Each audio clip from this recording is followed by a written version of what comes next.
Now, in its 11th year, this is GabNet. Talk like you've never heard it before.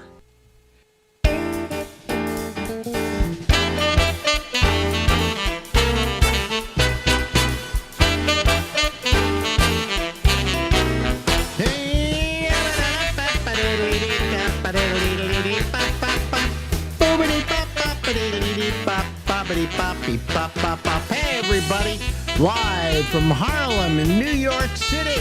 Yeah, this is the Ramble, and I'm Alex Bennett. Larry just said to me, Larry Brown, who we're about to talk to, that nobody really wants you when you're old. No. Have you noticed that you kind of disappear to other people? Oh, yeah. Yeah. Remember when you'd walk down the street and some girl would give you a look? You know? Yeah, I still get recognized a little, but... Well, recognize is not what I'm talking about. I'm talking about they look at you and they go, hey, nice. Yeah. And they smile at you. That never happens anymore. I'm sorry. Never. No. In fact, I could sit there staring at a girl, at a woman, okay, with the big breasts and everything, and stare at her. And she'd never get mad because she'd never notice me. Right. So as you get older, you can get away with stuff. You get away with stuff, yeah. Yeah, I didn't know I was stealing that, but I'm sorry I took it from the store. I'm an old man. That was us. I just realized there's only two people that have been doing stand-up longer than me in San Francisco. Really? Who's that? Will Durst and Dan St. Paul.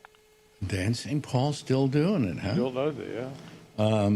The Will Durst, yeah, but he had a stroke, so he's just kind of trying, you know. He's still trying to get back into it. I don't know how it's going to work. Well, at least he's doing something. Yeah. But you say that's the oldest people in San Francisco? Those are the two guys they were the three old guys. A lot of comedians that gave up. Right, yeah. You know. Or some move, like Steve Pearl. And Yeah, that too. Steve keeps working. Yeah, he's in Vegas, and I guess Mark Pitta quit. So Mark Pitta quit completely? He told me he retired, yeah. Oh, really? Yeah. Oh, boy. Yeah. Well, that's kind of sad, you know. I know. You've been in for a long time. These are Kravitz people... is still doing that, right? Who? Kravitz? I think Yeah. he is. I haven't talked to Kravitz in quite a while. I really should see how he's doing. He moved to Hollywood because he figured maybe he could get some acting jobs. You know, and he's got a great character face. So do you. I mean, you should have been doing movies. I could have been the next Peter Lorre. No, not the next Peter Lorre. You could have been a great character actor. And believe me, it's better to be a character actor than a star, because you're a star today and you're nothing tomorrow. But if you're a character actor, you're always working. They work forever, yeah. Yeah. But, you know, it's not like you had the will to succeed. No. Who's your favorite character actor of all time? My favorite character actor of all time? Gee, that's hard to say, because there were a lot of good ones. I mean, you mentioned Peter Lorre as an example. I'm trying to think. Who was my favorite? I'm going to have to rest on that and maybe come back to you next time and tell you. Okay. Because I offhand, there are just so many that I like, and some that are here today, you know, that are terrific. I always liked character actors over the major actor. You know, they kind of, if a major actor was the meal, the character actor was the dessert. You know? But anyway, last time we were on here, we were talking, I mentioned the Dana Carvey show. Now, you work with Dana a lot. You're his opening act most times when he's working in the Bay Area. And you don't have to fly and go somewhere because you don't like flying. We always, if he has something that's far away, he doesn't do that much anymore. We used to fly together, so that was okay. That made it easier. Yeah. so you could hold his hand. Yeah, and he hates flying, I think, as much as I do. So. Yeah. Well, we watched this documentary that was done about on Hulu. Something I can't remember the title of it, but the biggest show that ever failed or whatever, and it's all about the Dana Carvey show, which lasted 8 episodes, only 7 of which were broadcast. And Dana Carvey was, given a deal at ABC to do a primetime television show. Hey, how can you turn that down, right? So, yeah, and this is after he'd had a huge run on Saturday Night Live. Yeah. And you can do anything you want, Dana. Anything. Okay? You don't turn that down. Unless you're really smart, and then you start to look at what the problems could be with that. But anyway, so they said you can do anything you want. And they think they're going to get the church lady, and they're going to get, for Hans and Franz, and all these characters that were developed for Saturday Night Live. Instead, he goes out and he gets, I'm trying to remember the name of the he got right, like Louis C.K. And Smigel was the producer, executive producer. And Louis C.K. was a writer, Charlie Kaufman, who wrote Eternal Sunshine of the Spotless Mind and other movies. They had in the cast, they had Carell, they had Colbert, they had a whole bunch of people. I'm trying to remember who the others was. There was a woman there, and I can't remember her name. But it was a great comedy mashup. I mean, it was just amazing. But they were also oddballs. And these were guys who just said, this is what we think is funny. And they just did a show that had no political bias. It was basically a non-political show, but everything was silly. And they opened up the first episode with Dana playing Bill Clinton, and to show how much sensitivity he had, he takes his shirt off and he's got 8 nipples. And now they're doing things like feeding puppies and kittens and babies, and they're all suckling on his teeth. Jesus. They said that in that first 3 minutes that bit was on, the numbers just plummeted. Well, yeah, I can't imagine that working in prime time back then. Well, I think it was one way to establish that Dana wasn't going to be the same old Dana, Yeah. And I probably would have gone along with it, saying, look, let's go with this. If they don't like this, then they won't like anything else we're going to do. Anyway, it took them weeks to overcome that, but they never got the audience back. And every episode, they had a different sponsor. But that was the joke. It was the Mug Root Beer Dana Carvey show. It was the one I liked best was the Mountain Dew Dana Carvey show, in which for a commercial, he's sitting there with a guy, and he has a big glass of what looks like Mountain Dew. It's yellow, right? Mm-hmm. In a glass. And Dana's saying to the other guy, what does this look like to you? And the guy says something like, sunshine in a glass? What does it really look like to you? And of course we know what he's referring to because it looks like pee, right? Yeah. Well, that was it for Mountain Dew. They didn't want anything to do with the show after that. Wow. And the problems went on and on. At the very end, the sponsor they had was a Chinese restaurant that they used to order out for food. It was like the Szechuan Palace Dana Carvey show. But some really funny stuff. And they say the best show they ever did was the 8th episode. And they never aired that. ABC just decided, hell, pull the plug. Well, they probably would have been a hit today. Has Dana ever talked about that show to you? He's never really talked that much about it. He just thought it was he said they had. I think they followed. Was it the Tim Allen show or something? That Yes, had a really yeah, mainstream audience, and yeah. they thought it was too dark for them. And Yeah. Yeah, but you know, I mean, it was a brilliant show. I think he's definitely proud of it.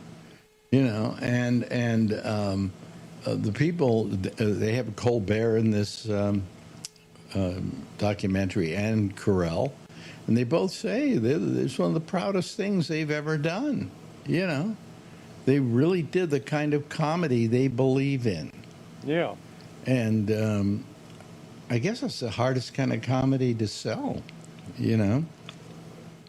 I remember watching the show and just sitting there going, this is brilliant. Yeah. You know, and Colbert got their jobs on The Daily Show based on just one sketch they did on that show. And it was a sketch called, what do you call it? Waiters Who Can't Stand the Sight of Food. And they're giving out the menu for what we have tonight is, and then they're starting to like dry heave as they're reading it. And it is so funny that it really made that first episode. And that was the thing that The Daily Show hired them. They said, oh, you're the guys that did the waiters. Oh, okay, come on, be on The Daily Show. And so they say that if they hadn't done Dana Carvey's show, they might not have become the big successes that they did. That's a very impressive cast. Oh, God. Impressive writing staff. Everybody was just, you know. So I'd say you don't have Hulu, do you? No. But if you did, it's on there. And I think they also, I haven't looked, but I think they have all the 8 episodes as well of the show. So that you can watch the show. I think in years have passed now, that show has become legend. You know, and people think of it as the greatest thing Dana Carvey ever did. I'll have to talk to him about that again. He actually had an offer to me as a writer on there when I was working for you. It was '96. Oh, really? Why didn't you take it? I had to send some stuff in, and then by the time I did, they should have been canceled. So. Well, that's how fast you do things. Yeah.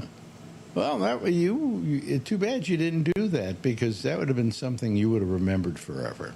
You know, you would have suffered through a big failure. You know, You're right. It's a very depressing process to go through.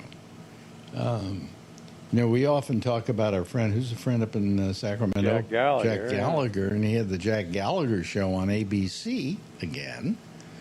And they thought it was just going to be such a big hit. They took out a double-page ad in the TV Guide, when TV Guide was a thing. Hey, kids, if you're listening, there was a magazine once. It was called TV Guide, and it listed all the TV shows. Oh, wait a minute. Let me explain TV to you kids. TV was this method of dissemination in which it went through the air and it hit an antenna in your house, and then they did TV shows. Did I explain that well enough for the young kids listening right now? I think you had three options.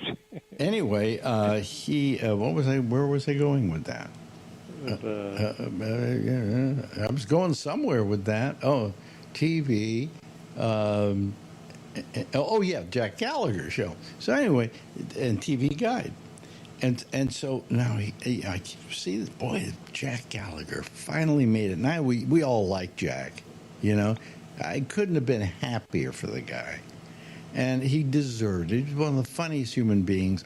I think he's still a very funny comic, isn't he? Oh, yeah. And it comes to Friday, then there's Saturday, and the show's supposed to go on Sunday. And he gets a call from the network on Saturday, I think, saying, I'm sorry, we're not going to run the show.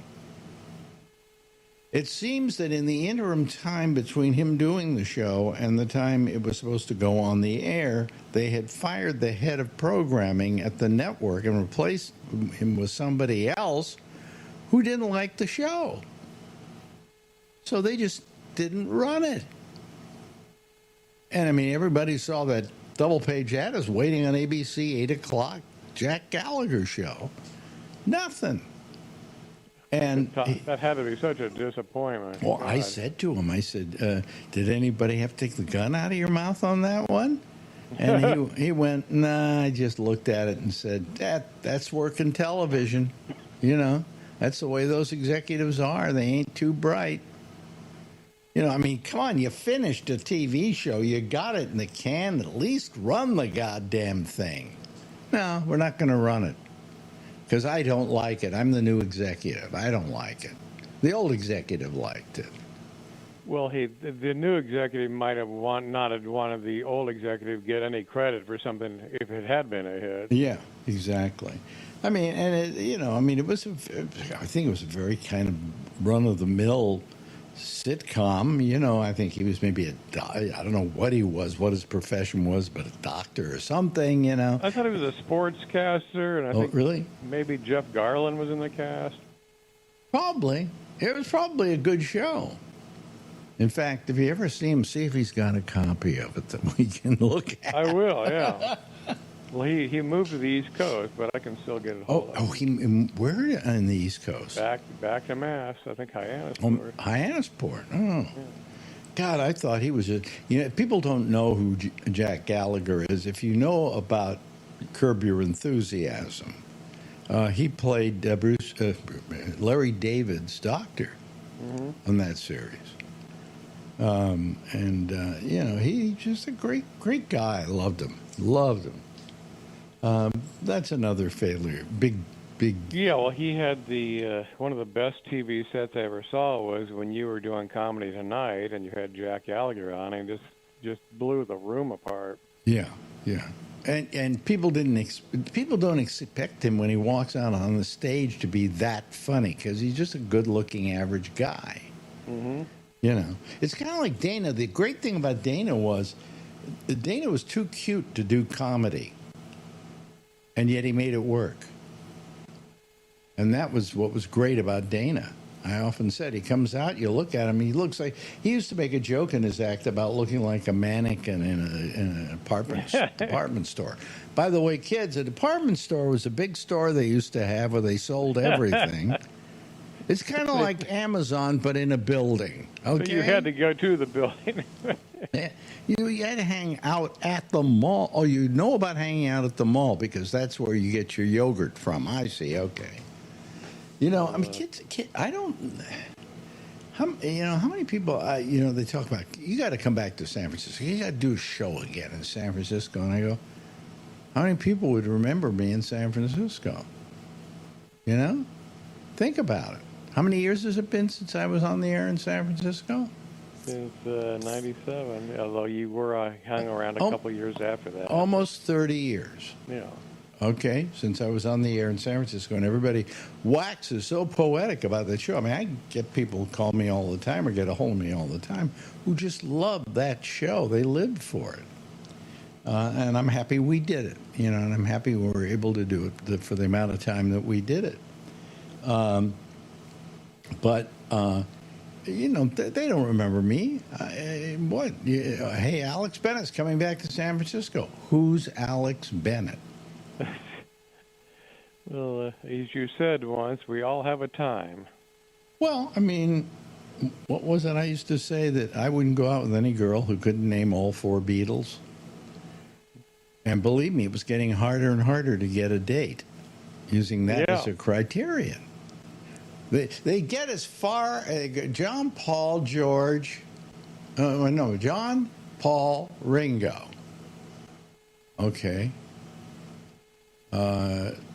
They never quite got George Harrison. He was always the one they had a tough time with. I coached them through it if they were cute enough. Let me put it that way. So.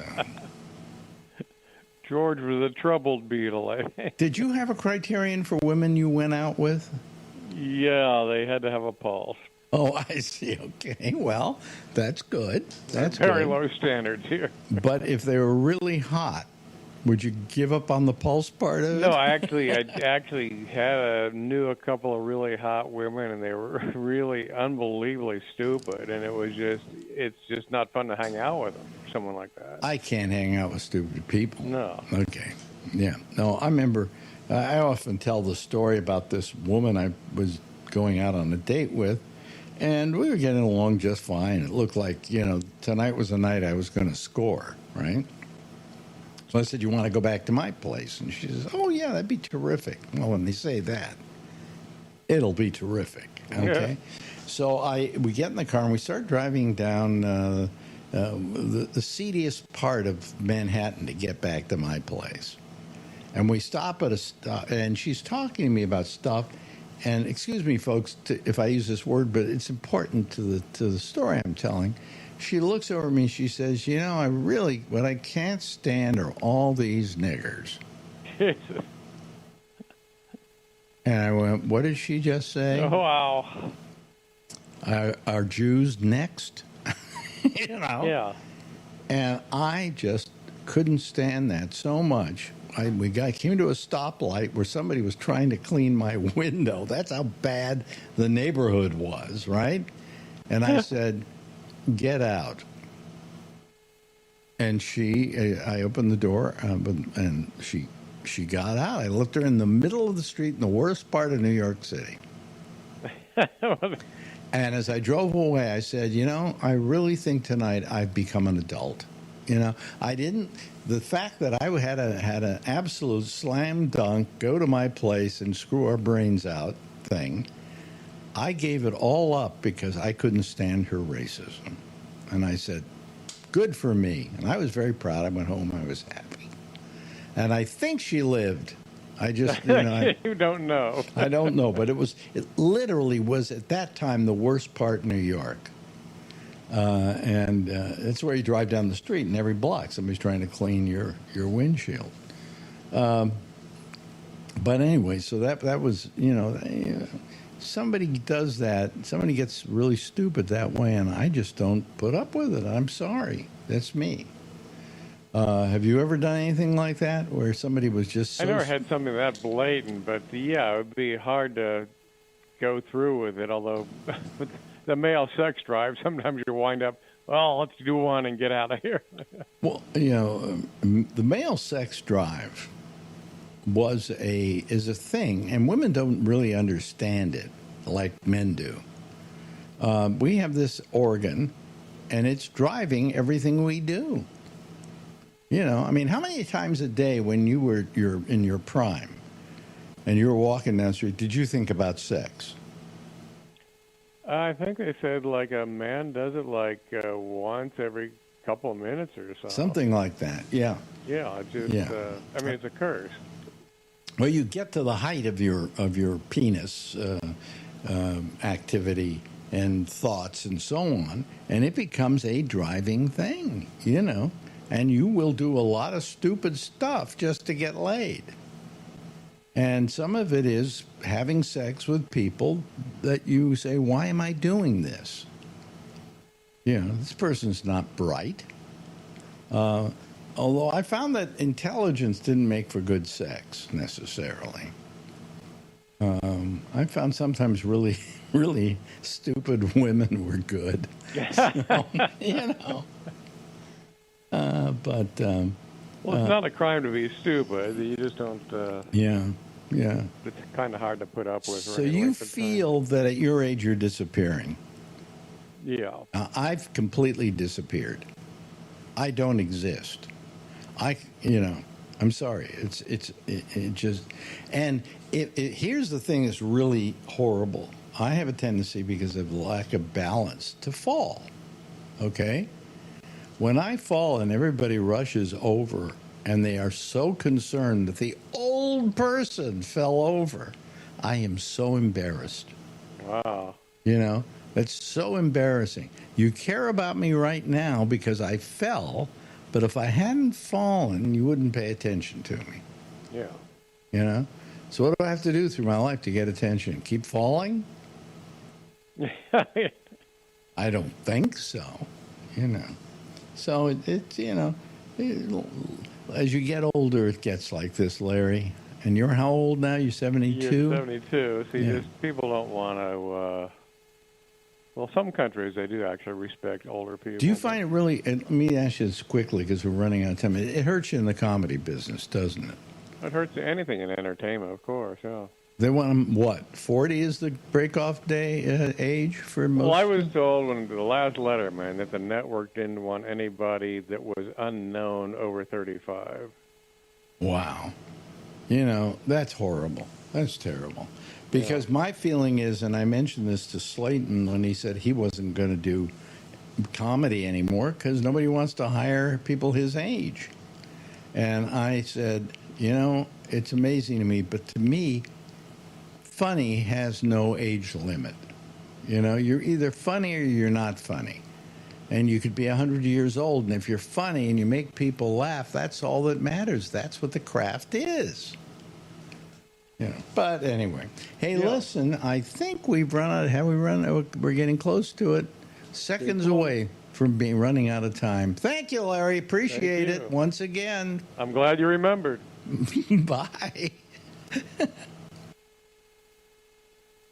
Now, in its 11th year, this is GabNet. Talk like you've never heard it before.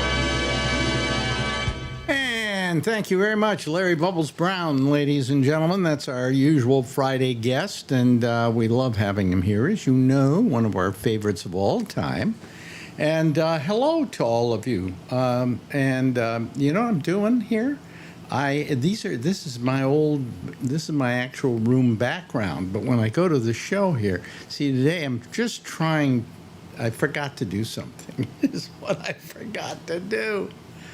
Oh man. I could have done it, but I didn't do it, and I should have done it, but what the hell.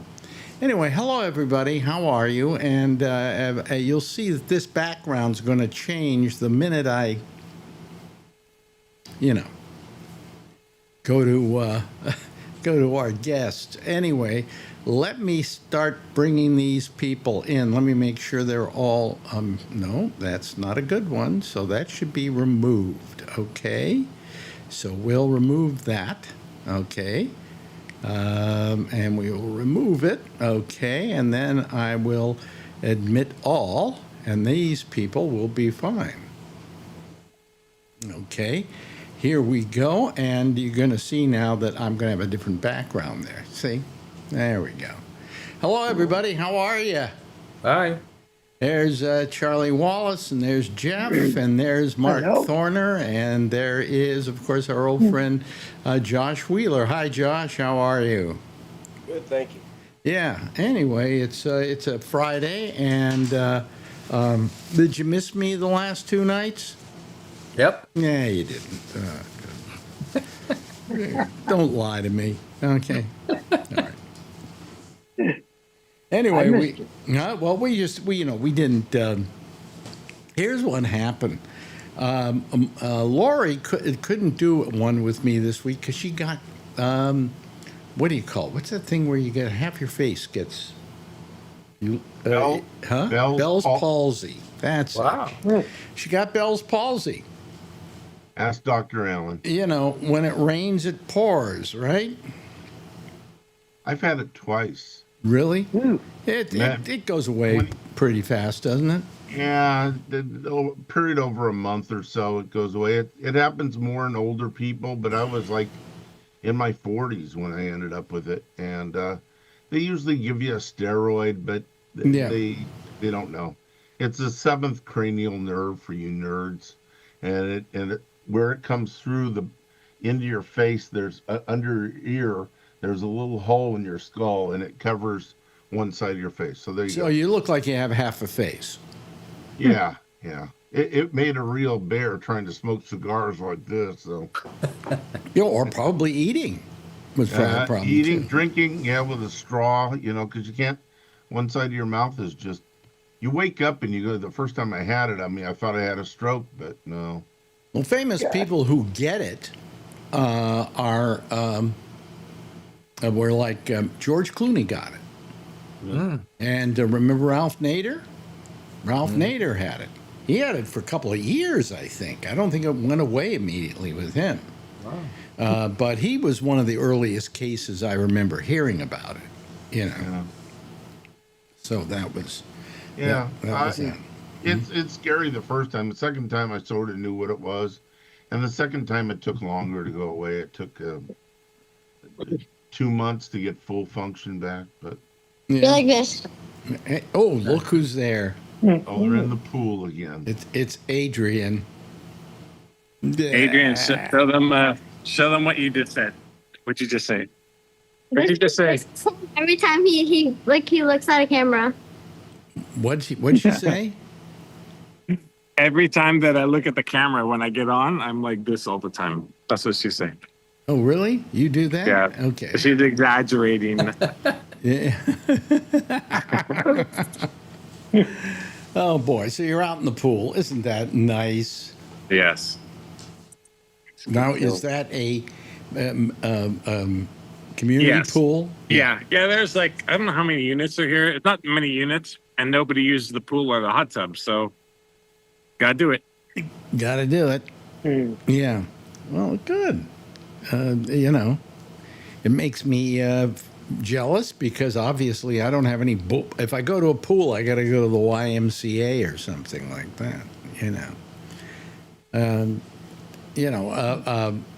Mark knows what I'm talking about because in New York, what, you're going to have a pool in your backyard? I don't think so. Alex, I did. You Oh. in New York? Bay Ridge, Brooklyn. Oh, Bay Ridge, Brooklyn. Okay. You know how rare that is? Well, I must be pretty rare because I was just saying it doesn't exist at all. As far as I know, the pool is still there. Mm-hmm. When my parents bought the house in 1960, they somehow were able to get the permits, and we had an indoor pool. An indoor pool. Yeah. Oh, wow. Yep. Well, my next door neighbor was having his house rebuilt. He bought it and he put a pool in. Yeah, but that's not unusual in California. No, but a concrete pool is costing them $120,000 to have it put in. It is not cheap. What are they if they're not concrete? They have the fiberglass ones that they take a crane, they dig the hole and set up all the equipment. They take the crane and put it over your house and drop it in the hole and connect it. And that would have saved him about $15,000. But he wanted a concrete pool. Oh, I don't blame him. I don't either. They last forever unless an earthquake changes it. So yeah, that's nice. I mean, nobody's as rich as Mark. He had one indoors. Yeah, but here we could probably put one in the courtyard if they wanted to, I guess. But then we'd have no courtyard left. And plus, come winter time, well, I guess you can make it an ice skating rink. Absolutely. But I used to go swimming in a big facility in Queens. Yeah. And I think it was built in probably in early 50s when remember when they had all of these buildings were built. This was before I was a kid, so I can't remember anything. Oh, okay. Well, I don't know. Anyway, I don't know what you're talking about, but there were a huge swimming pool that would have been. Well, right in this neighborhood somewhere, I don't know where it is. There's a YMCA with a pool. Yeah. Okay, but it's not like Brian with his pool where he is. The other day you were talking about somebody spray painted Alex Bennett something or other. Somebody wrote on the. That was at the Sutro Baths, right? Where the Sutro Baths used to be? No, it was below the Sutro Baths. It was below where the Cliff House was. It was along the beach there, and there was a seawall. And, one section of it, somebody had written, "Nobody loves Alex Bennett." Oh, I thought it said for a good time call. No. That would have been more fun, actually. But nobody loves Alex Bennett. And I happened to just be down there walking, and I look back, and there it is. On the cliff. And the Sutro Baths were before you were a child, right? Oh, yeah. Yeah, because that's like 1920s or something, right? Well, I don't know. When did the Sutro Baths cease to be? Does anybody remember? I think it was. No. I think it was somewhere in the 30s. Maybe they closed it down. Yeah, that's what I think. Because I go there. When I used to do, people come over from visiting. I always take them that area and Cliff House area, and then go across the bridge and all that stuff. So, but yeah, that's so I always see the pictures, and the pictures like 1920s. So yeah. Yeah, right. And that place is pretty amazing, though, how they show the pictures. Really huge and. It was a huge pool. It was a giant pool. It was seawater. It was seawater pool. Mm-hmm. And it was we know you love him. I know. now she's so annoying. Remember when she used to be so shy? It was so funny. Yeah. Well, I always remember her as being annoying.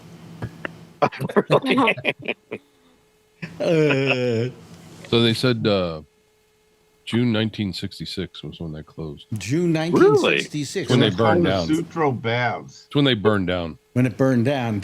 Oh. When did it close? Or did it close after because it burned down? Yep. Pretty much.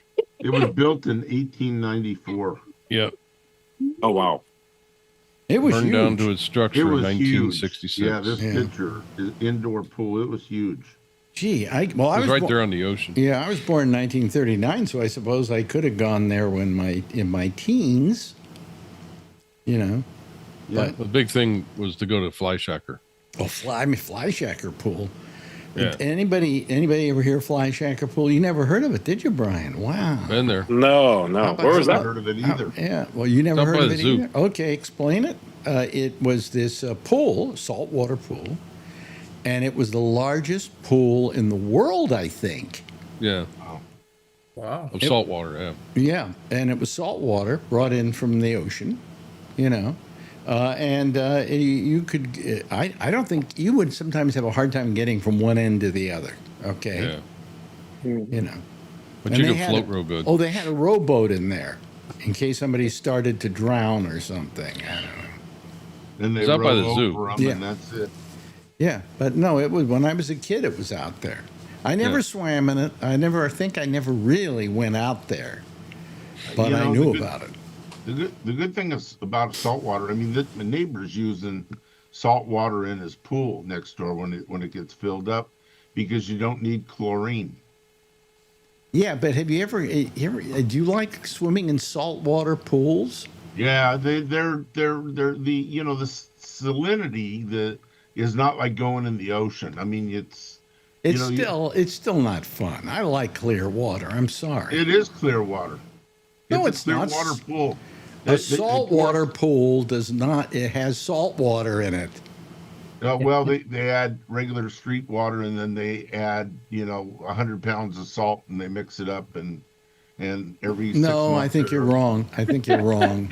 I think that's a soup recipe. Because the one out at Flyshacker actually pumped water in from the ocean, I believe. Yeah, it was green. Yeah. Yeah. Well, this is not going to be green. I've been in saltwater pools in hotels, and it's clear water. They may create salt water. It's treated, yeah. But it's not salt water. Sutro Baths was salt water too, because they were both on the ocean, so they just pumped the water in. Literally, yes. So anyway, and then I think Sutro quit being the Sutro Baths, and they did something else. I think they made it into a skating rink or something like that. It changed. A big building, yeah. Huge building. So anyway, how's everybody doing? Good. Mm-hmm. Anything been happening in the news I should know about? Because, why should I have paid attention to it the last couple of days? It's going to be a lot harder to get COVID shots. It is? Yeah, well, Not for Alex and me. Well, and me, but, anybody over 65, but the mRNA vaccines, is what he cut funding to at RFK Jr., Dr. RFK Jr. And there's some people say that they're still going to, the ones that are still there, they're going to allow them. But he says the mRNA poisons you and kills you and everything. And, it's so far from the truth. But Well, the man doesn't know anything. He's not a doctor. yeah, no, that's for sure. I got some friends like him that think he's, the smartest guy in the world. He's an idiot. He's an idiot. And he's going to kill Americans like crazy. Yeah, we have another pandemic. We will not be prepared. We are. I know. I was thinking about it today, and this is just getting ridiculous. I mean, did you hear what they did to Bolton today? Yep. I mean, Bolton was very outspoken against Trump, and yeah, people well, that are that's outspoken. The FBI goes and knocks on their door. Yeah, well, that's not good. No. I mean, what kind of a country are we living in? This is the kind of country I used to hear that existed in, like, Russia or Germany back in World War II. Things like that. But not, not here. That wasn't what America was. We were very proud that we didn't have that. But now he's going after his enemy. He's arresting his enemies. Yes. That's not right. No. That's completely. He got a new hat. Did you see his new hat? What did it say? Get everybody? Trump was right about everything. Right. Red no, hat, that hat has been around for a while. Oh, has it? Yeah, Okay. the guy who first made it up for him. He wore it in the Oval Office. The guy that first made it up for him was Elon Musk. Really? Yeah. I bet he's sorry. Well, I don't know if he's I hadn't sorry. seen it on him. When you got that much money, are you really sorry? No. What did he give him? $94 million, a drop in the bucket to a billionaire. Yeah, exactly. So, but I mean, it's just today Bolton they went into his home and took out everything. Now, I don't know why. What did Bolton do? I'm just a fierce critic of Trump. Yeah, he wrote a book, but that's not a criminal offense in America. At least when I last looked at this country.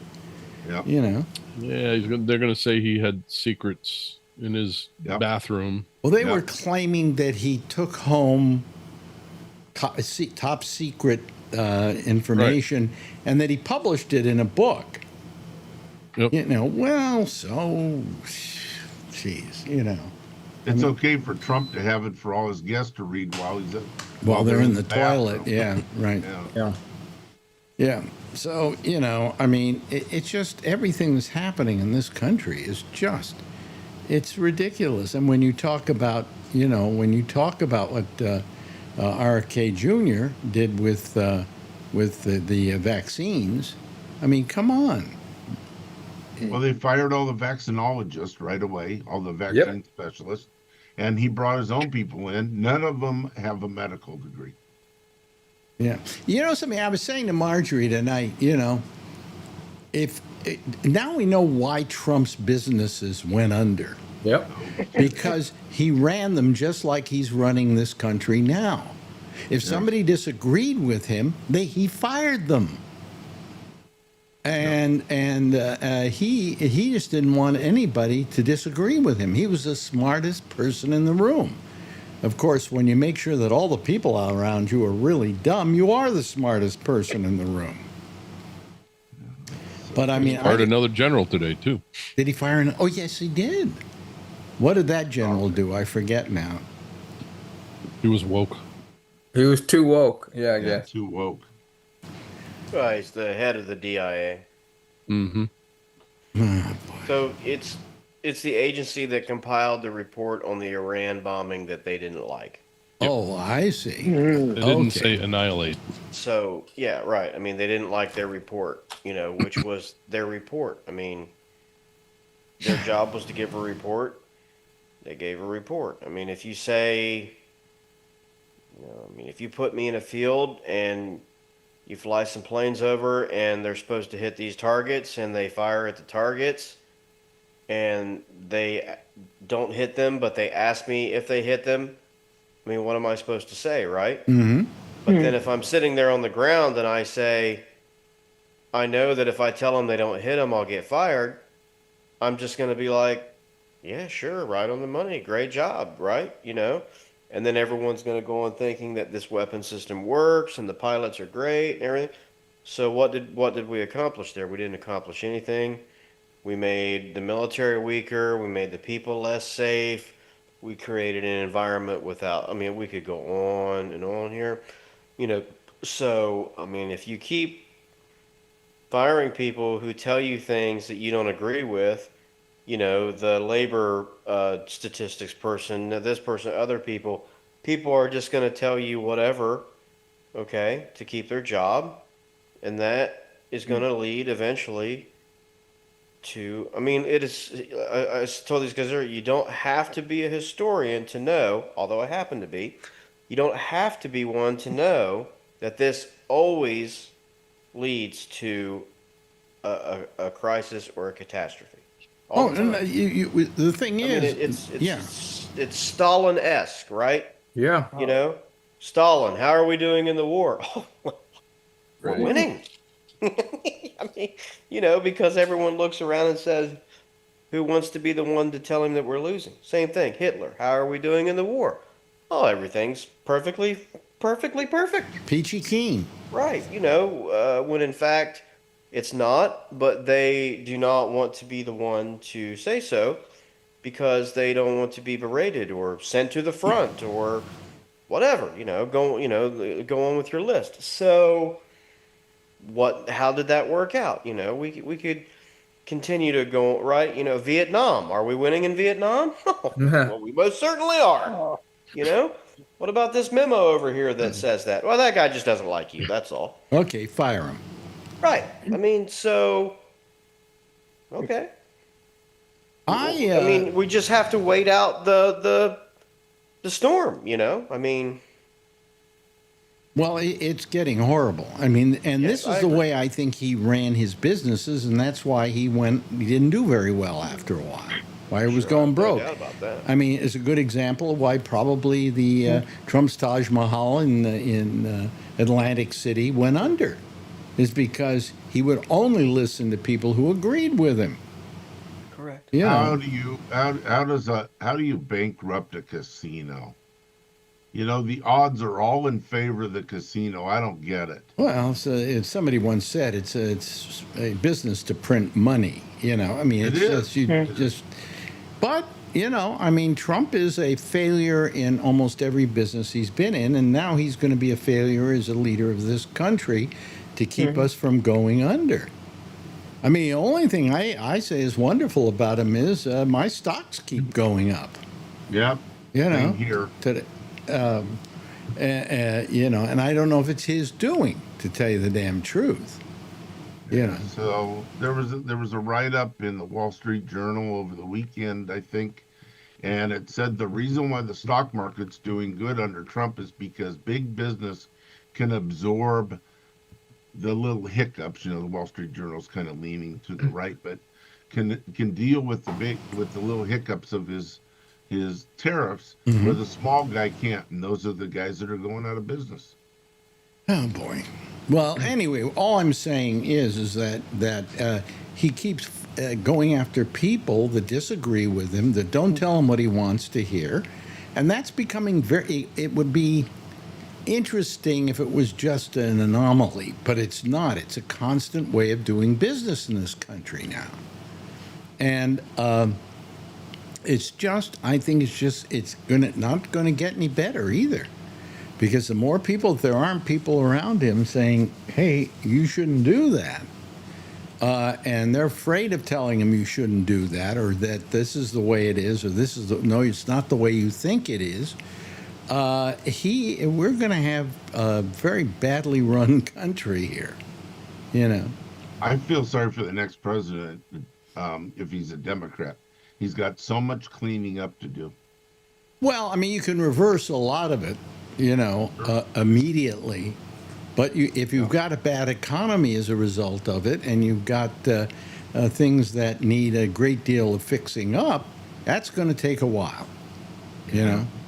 The market skyrocketed today because the Fed chairman said we may be able to lower rates in September. Yeah. You know, So that was his doing, not Trump's. Yeah, right. Yeah. You know, You know, if you lower them too quickly, it pushes it into a recession. So, but we'll see what happens. Trump wants him to lower it immediately.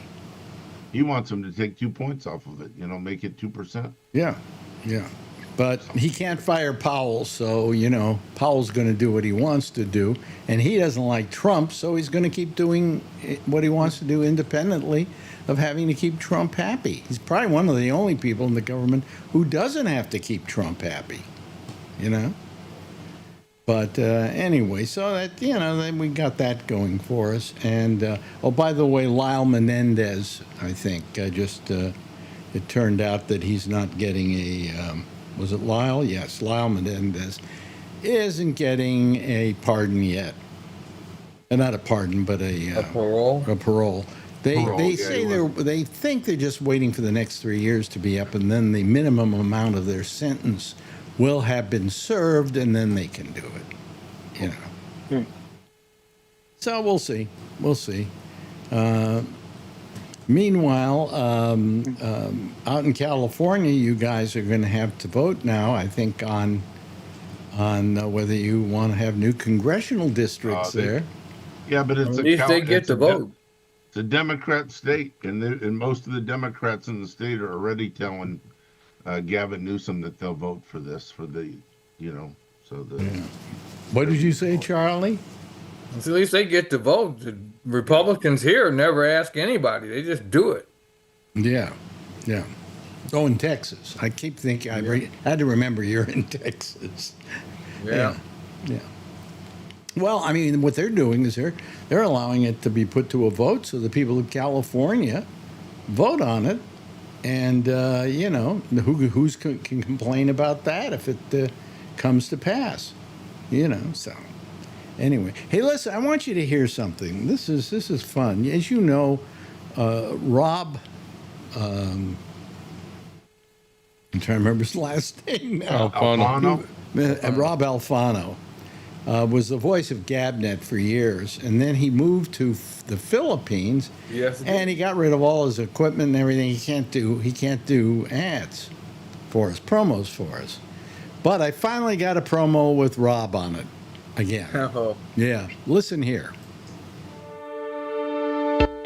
There are so many ways to listen to Gabnet. We can be heard on Spotify, iHeartRadio, and Pandora. More than that, you can see Alex Bennett's Ramble on YouTube, Vimeo, and Facebook. All of that may seem a bit complicated, but now there is an easier way to listen to Gabnet.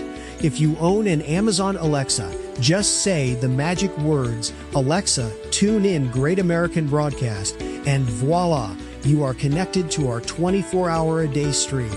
You can hear all our programs in rotation, and on weekends you can hear a whole week's worth of programs the same way. So take the lazy way out and cram your ears with all our wonderful hosts without lifting a hand by just saying, Alexa, tune in Great American Broadcast. As always, Gabnet is talk like you've never heard it before. What was wrong with Steve Fox's intro?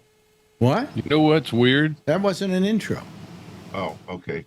You know what's weird? What? It sounds like Rob Alfano with Albert in it. Really? AI. It's It AI. does sound like AI. it's It's AI, AI. but Well, because his voice is higher. Yeah. And it sounds like kind of it's- like Albert's voice and it's- with no. what It's not Rob. the way Rob talks, and Yeah. it's Albert's voice kind of Well, mixed in there. here's how Rob sounds. Gabnet's creator and founder, Alex See, he's Bennett, lower. is always looking for Well, sometimes he was lower, other times he was higher. I'm trying to Yeah, think of... maybe it just sounded why speeded up. you tune into Gabnet. Here's reason number 9. Great celebrity guests. And here he is now. There are so many ways to listen to Gabnet. But you got to admit, it's pretty It's close. Yeah, It sounds very close. You wouldn't know the difference, okay? So I bought a program that clones voices, and then I give it the text, and it reads the text. And the text, by the way, was written by AI. The whole thing's AI. And I think I was very happy with how it sounded like Rob. Now I wonder if Rob's going to mind. You know. Yeah. You need to do it Sue to you for Edward copyright. Edward Berger's voice. Yeah. I was thinking about doing that. people don't know who Edward Berger is. He's a guy who does our Monday show, who sounds like a cartoon voice, right? Yep. That's all, folks. Yeah. That's right. Yeah. And I don't want to use anybody that's famous because really I have to sign a thing every time I do it that says I have permission to use this voice. So, they don't want you doing it. But Rob wouldn't mind, And I tested it and it worked perfectly, I mean, I have the same commercial with just a voice that they supply, and it's. There are so many ways to listen to GapNet. We can be heard on Spotify, iHeartRadio, and Pandora. See? So I mean, I can use one of their voices too. So. Sounds woke. What if you use Obama's? What are they going to do? I don't know. What if I did? What's his name? The actor that's on all the commercials. But anyway, here comes Bree. By the way, everybody get ready to watch him eat. There he see. I told you. I said that let's all watch him eat, and there you are in the restaurant. Isn't that wonderful? Terrific. Anyway, let me get some soda here. I'm jealous. Yeah. You're jealous of what? Looking at the restaurant, and I'm like, wow. He's in Malaysia. No. Yeah, just got back from Krabi. Yeah. And I'll be going to Koh Samui in 2 weeks. To where? Koh Samui. Grow some weed? Grow some weed? Well, you can do that there. It's legal. What's it called again? I never heard of the country. Really? Did you ever watch the movie Meet the Fockers? Yeah. That's where Robert De Niro buys the tickets to take them on a honeymoon. And what's the country again? Oh, it's Thailand. Oh, it's Thailand, but it's a place in Thailand. That's right. And it's called? Koh Samui. Koh Samui. Oh, okay. Okay. All right. Yeah. Are you ever coming back, by the way? And if you are, will you let us know when so we can leave? Why do you want to leave, Alex? Huh? You want to leave because I'm coming there, but you won't leave because Trump is there? Oh boy, well, we really are just we're so disappointed. It's so late in our life that to suddenly say we're leaving, we're out of here. We're just Montreal. Montreal's looking pretty good. Montreal is looking pretty good. Yeah. But anyway, but then we got to put up with the Canadians, and who wants to do that? So I don't know. Socialized medicine sounds good to me. Socialized medicine is wonderful. Yeah. But anyway, so other than that, I was playing around with that thing. I can't do too many of them in a month because I get charged for every one. No, I don't get charged for every one. I only get to do, I think, so many minutes worth every month. So, but I don't need more than that but I'm going to try and replace all my announcements here. And maybe I'll ask Steve Fox if he'll do some voice for me, and then I'll, he won't have to do them. I'll just use his voice, He's a great guy. Yeah. Oh, yeah. It's easy for me because and what's interesting is I put in, they have a new version of what is it, the Chat GTP or whatever it is, and I've been writing these spots using it, and it writes better scripts, better promos than I do. I will tell it. We're just very simply write me a promo about it, like in that case, Alexa and the fact that we're on Alexa and what to say, and then it just wrote the spot, and it wrote a better spot than I possibly could. So I go, I kind of feel guilty about it, but then I say, well, why not?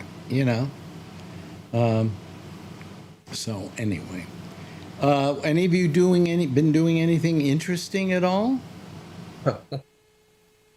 I'm having surgery on Wednesday. What are you having? They call all these fingers trigger finger, even though they don't pull the trigger, but the longest finger locks up, and so I'm going to have. So does mine.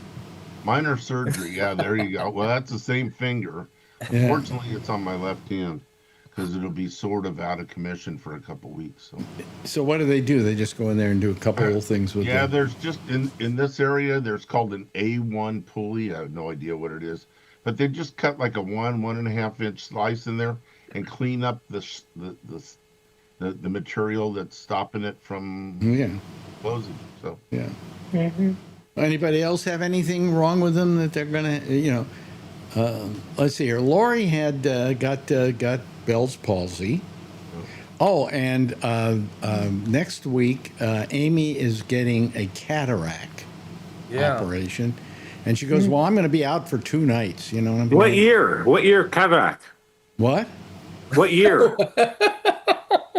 Cataract. What year? What year Cadillac? I got my What year cataract? What year Cadillac? Well, excuse me. It's a Japanese. It's a Japanese cataract. Really? Anyway, oh wow, yeah. it's really rare. Very rare. Anyway, the cataract surgery. I told her, I've had it. How many of you have had cataract surgery? You have. I have. How simple was it? It was very simple. It's a breeze. Yeah. You're really, if I were to do it tomorrow, I would tell you I might be out one night because I'd have a cup on my eye, But after that, it's fine. It's one of the easiest operations. I've had both eyes done with it. Mm-hmm. So, but she's going to take 2 nights off next week because she's afraid she won't be ready to do the program. And I keep telling her, it's nothing. It's nothing. In fact, I got it while I was doing the radio show at Sirius XM, and I didn't miss a day. And I had 2 of them, so I didn't miss a day on either of them. So, you should not worry about it, Amy. It's going to be just fine. It's simple. I tried to tell that to Bubbles. Bubbles has to have it done. He's having it done. I can't remember when. And he said the same thing. Yeah, I know. What was that? Was that her? Was that her? Oh, okay. Yeah. Do you have something you want to say, Adrian? Oh, now she doesn't have anything to say. No, she says yes. Go ahead, show him. Which side is it? Okay, so. Okay. Oh, look, it's Martha Stewart. Okay, go ahead. What are you going to do? What is that? Okay, so me and my dad made we made Starbucks. Yeah. We made a summer berry lemonade refresher, and we had popping boba. You have what? It's up on top. It's up on top. Yeah, right there. Right there on top of the Big Grace house. Yeah, right there. Right there. Okay. So what's this? So the popping boba pearls that Starbucks that has. And this is a strawberry acai lemonade refresher. Yeah, okay. And those are at Starbucks, and they charge how much money for those small drinks, so we make our own. Oh, I see. Okay. And then the summer berry one, they have the popping pearls, so we bought that online, and then she makes her own, and I tell her she can have as much as she wants, no matter Starbucks. And so what are you making? What is the final product here? Oh, this is lemonade and with some. Okay, so make some up for us now. Make some up. You got to put it in the glass, right? Okay. So I put some ice in. Mm-hmm. Can I put boba? Go. Can I put boba? Yeah. I'm just doing it second. You're not. So, yeah, can you open it, please? Thank you. We only have an hour show, Adrian. Yeah, right. Yeah, right. But you need to see my face because it's beautiful. You order them from online, so Okay. are they refrigerated or? So what are those things called? Jerry's. The popping boba pearls. It's the There's a raspberry Bobo one. Pearl. Well, Everybody knows Bobo Pearl. Okay. All right. You can get there are 20 stores around here that sell every variety of Bobo Pearl. Really? Can't find them very easily here, I don't think. Okay, now you're gonna pour in what? I'm gonna pour in the strawberry acai lemonade. And what's in there? Tell them what's in there. Oh yeah, this is Cranberry. cran X raspberry Yeah. and lemonade. Okay. So first you put in the cranberry. How much? Yeah, it came in here, and then I poured like this much You out. know something? Yeah. I was going to say that Martha Stewart would do this a lot faster. Yeah. Yeah, you just pour it in there, see? But what about the lemonade? What about the lemonade? Lemonade's in here. Lemonade's already in here. Oh, I see. Okay. All right. We already mixed it. And this is lemonade and Blue Gatorade. Boy, that looks like it probably tastes pretty good. Mmm. same as Starbucks sells, but they sell for How much? How much?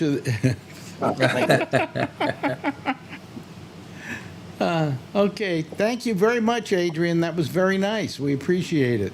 Yeah. Yeah. That made me very thirsty. So, These ice to them. Mark Thorner, you told me you were going to be out tonight because you were usually out photographing. I was out the other night. Yeah. Yep. Yeah, and so not tonight. No. Okay. Never on Friday. You were trying to call me on the other night in order to do it, or what? Oh yeah, like I did last week. I was like, oh, call in, why not? Mm-hmm. Yeah, did what I already posted what I did. Oh, okay. And they can go to where to see it?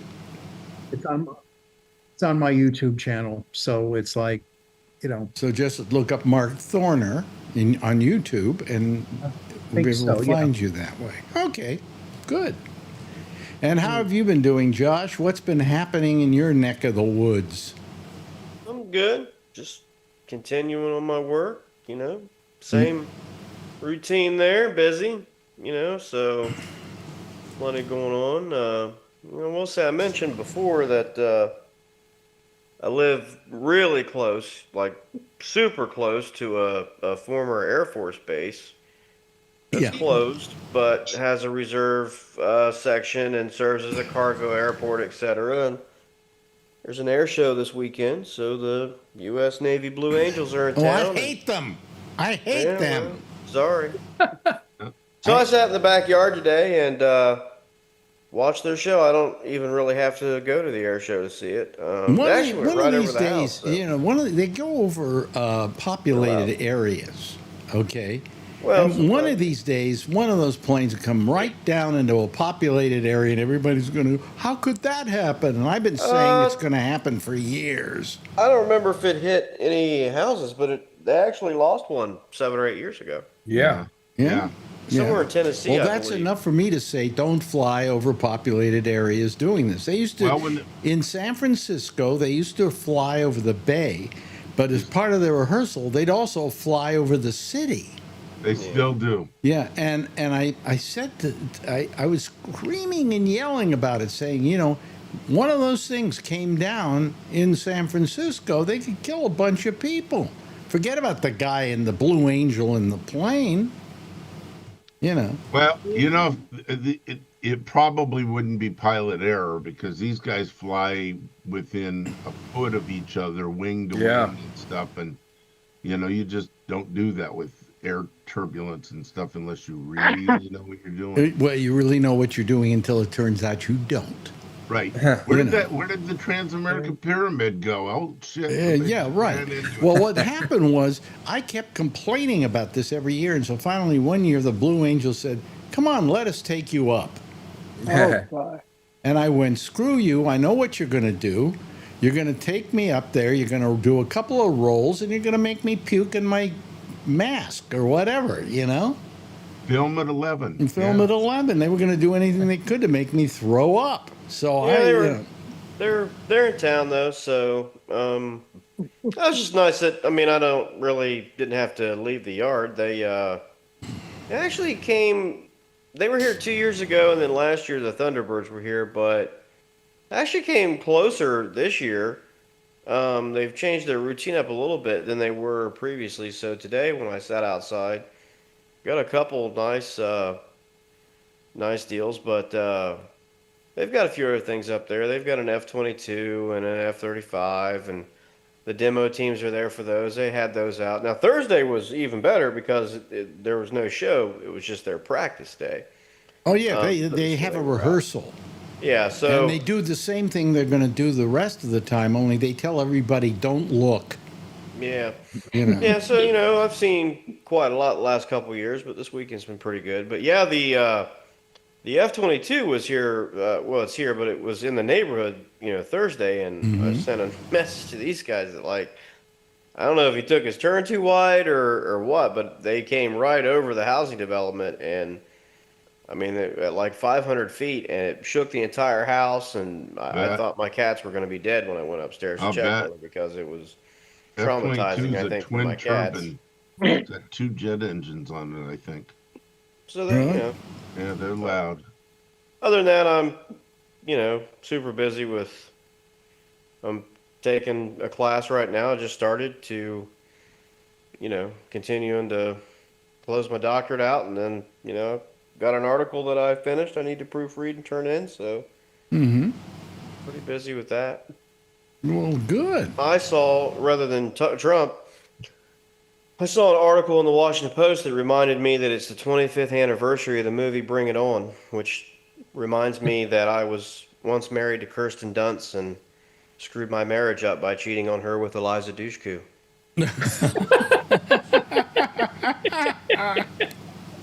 Wrecked my whole life. Yeah. That's terrible. I said, can I read an article about this or Trump? So I said, yeah, I'll read this. Anyway, so, anything else happening in the news that we haven't caught up on? I mean, there's a lot going on, but it's... Well, I mean, this whole thing... It's depressing. Let's for a moment talk about our president's desire to end the war in Ukraine. How far do you think he's gotten in doing that? 0. Yeah. It's all, smoke and mirrors, isn't it? And stall tactics. I mean, Putin didn't come here didn't go to Alaska to solve everything. Come on. No, he went there to get credibility. Yeah. Oh, I'm trying, right? Oh, let's get a meeting together now. It's and then here's Trump, and he's in Washington, and he invites what's his name, the head of the Ukraine, Volodymyr Zelensky, to come visit, and the rest of the NATO countries, major NATO countries, decide we'll go to Washington and join him. And the reason I think they did it was to protect him from the kind of thing that went on the last time that Zelensky went into the Oval Office. And, of course, Trump felt, they all came to see me. And, of course, everybody knows.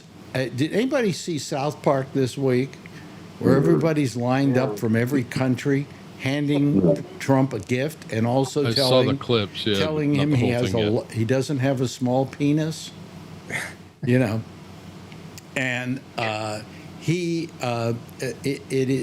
it's exactly what went on at this meeting the other day, because they've learned here's how you completely scam Trump. You just say nice things about him.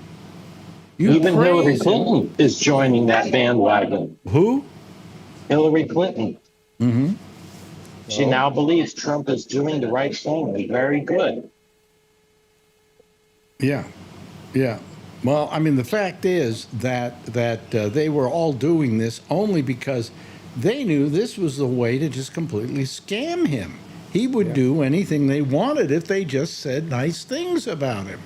tools working tools. Well, they don't. Yeah. Well, you know, not so much there, but when you get Putin and Trump together, that's exactly what's going on. I mean, yeah, but I mean, he's playing the game, they're playing the game back and forth, and nobody wins. Well, they still had a meeting where they had everybody from these countries sitting at a table, and each one of them would say something nice about Trump. Right. Pass the mic around and talk good about me. Yeah. Yeah. And they did, and he loves all of them. Oh, Sure they're my friends. They love me. That's right. No, they don't. When they walk over, they know- get on the plane and say, "Fuck you, you dipshit." They know how to play him. And everybody in They're the learning. world knows how to play him now. Oh, yeah. This is the way you play Donald Trump. And he will do anything you want. You know. Pretty much. Yeah, I still don't understand why every time he takes questions, or the press secretary doesn't get day after day from a half a dozen or more reporters. I thought this was going to be taken care of with one phone call. Right. Why have we spent millions and millions of dollars to buy expensive caviar for Vladdy Pooty Poot to come over here and eat? And, so your ass clowns can leave the menu and a bunch of other top secret documents laying around in their hotel room. On the printers. After they got done fucking jerking off or whatever. and one phone call. Yep. Yeah. Yeah, today he said it's a little bit harder than I thought. I did 7 wars already, but this one's a little This harder is the than other I thought. thing. He says Seven wars? What the? No, he considers he solved the war by bombing that nuclear facility. Yeah. He says he stopped a nuclear war. I mean, No, he the guy's doesn't. delusional. Everybody in the Congo gets along now. Everything's fine. Yeah, it's delusional. Yeah. They all have barbecue. I say he's nowhere near as bad. I was telling Josh today, I said, he's like Joe Biden. Yeah. Except he's alert. And that's the scary part. At least Joe was a little quiet and sat in in the back room or whatever. But this guy's just as nuts, if not more delusional, and he's still awake. Yeah. Yep. Well, what can I say? I mean, I still don't understand how the Democratic Party cannot continue to make the argument that this new Republican Party, the Trump Party, is quite literally trying to take over every aspect of your life. Yep. Okay, now they want to send the military into cities. Okay, even if you think those cities are a little bit out of control, you've got to understand this is a control of your life. This is a step that has never been taken before. Wants to stop it from going further. They want to control from the federal level, from Washington, D.C. They want to control what happens in Chicago and Los Angeles. Oh, and maybe Dallas, and maybe Oklahoma City, and maybe Omaha, Nebraska, and Cheyenne, Wyoming. Yeah. And, Pierre, Oakland, San South Francisco. Dakota. All right. And then they even want to control from Washington, D.C., the way that you vote. They want But to make they sure, want to get right down to the pencil that you use and what kind of paper it has to be. Those guys in Washington are the ones deciding it. But not they you. promote that they're going to get government out of your life. Bullshit. Right. I mean, I could have a legal page filled with things that I could stand up and say, this is what the new Republican Party, the Trump Party, wants to control from the federal government mandated on down of your life every day. You can't decide it in your county. You can't decide it in your village. You can't decide it in your state. It's decided for you in Washington. You must do it. If you don't, you're breaking Washington's law, and we've seen how that works out for people. Well, I don't know. If he tries any of this in California, he's going to have a very bad time. Yeah, what did he call himself? The chief of U.S. police or something today or yesterday? I didn't hear that. Oh, yeah. He was I with the don't National listen. I Guard. don't- He I did don't- his little ride along He's and then the bought chief everybody pizza and law hamburgers. Oh, enforcement. yeah. I don't listen Chief to law him. enforcement, that's I it. don't listen. That's true. I don't That's listen. why John Bolton was calling out today. Well, but Trump doesn't know anything about that, but he could know. He could know about it, but, he doesn't know anything about it. Nothing. But he's allowed to know because he's the chief law enforcement officer. I don't know. Jeez Almighty. I just don't know. I know that in California he's going to have a hard time. He tried it in L.A. And it didn't work that well. And you know what they say is happening in Washington, D.C. right now? Is everybody says, oh, you know, all these soldiers are here and all these people are here with they don't have their arms right now. They're going to arm them in a couple of weeks, in about a week or so. But they say that all these people are doing it. They're just standing around. They have nothing to do. You know? Yeah, I mean, my wife and I visited there, as you know, not that long ago. What, 2 months maybe? Mm-hmm. Just before all this. And I mean, we visited multiple neighborhoods. I think there's 6 lines or 5 lines on the metro. I think we rode on 4 different ones, 2 of them from one end to the other. You know, I mean, you know, like we didn't just go to the monument area, okay, just the mall, all right? I mean, we were at other neighborhoods in Maryland and Virginia that are still in Washington, D.C., you know, right on the, so, I mean, no one felt unsafe. No one felt, now, I'm not saying in their personal neighborhoods and everything they don't have some problems. I mean, that's a whole other conversation. But it's just, you know, that's what I'm saying, to have, who wants to go to Washington, D.C. and have, you know, 8 Humvees parked around the perimeter? And I mean, what, I don't understand. Well, listen, before we're through today, we have to play the game we normally play, and that's how much did Bree spend for lunch today? Show us what's left of your food there. There's nothing left, just the watermelon. Okay, so you got what? Some sushi? I saw 4 pieces of sushi? 5, 6 pieces of sushi. Okay. And then what else? Watermelon? Watermelon salad. I had 6 pieces of the tuna roll, miso soup, unlimited, all I can drink, green tea. Okay. That looks like a urine. How much do you think he spent today? I'm saying $5. 7. 6. Anybody else?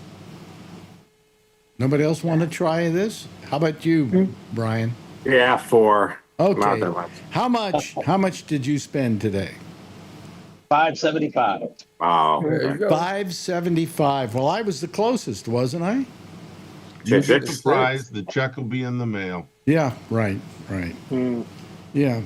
That you usually never go over $6. I've never, in all the time we've played in this game, yeah, you've never gone over $6 is like the tip for that here. I have gone over. Half of it. Huh? Oh yeah. I get it. Yeah.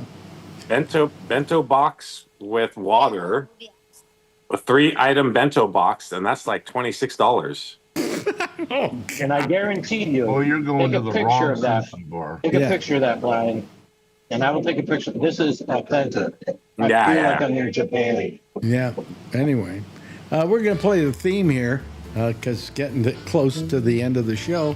Thank you so much for joining us here. Nice crowd and everything else. And it's been I was glad to take a couple of days off this week. It's the dog days of summer. I might do one more week at some point doing this, and it's just I'm lazy right now. So good. Anyway, but this made a good show because we concentrated everything into one program. Well, I want to thank Jeff for being here. He hasn't said a word, but what the hell, we love him anyway. Mark Thorner, down there in Florida, love seeing you. Charlie Wallace in Texas. Oh boy, poor guy. I feel so bad for you living there.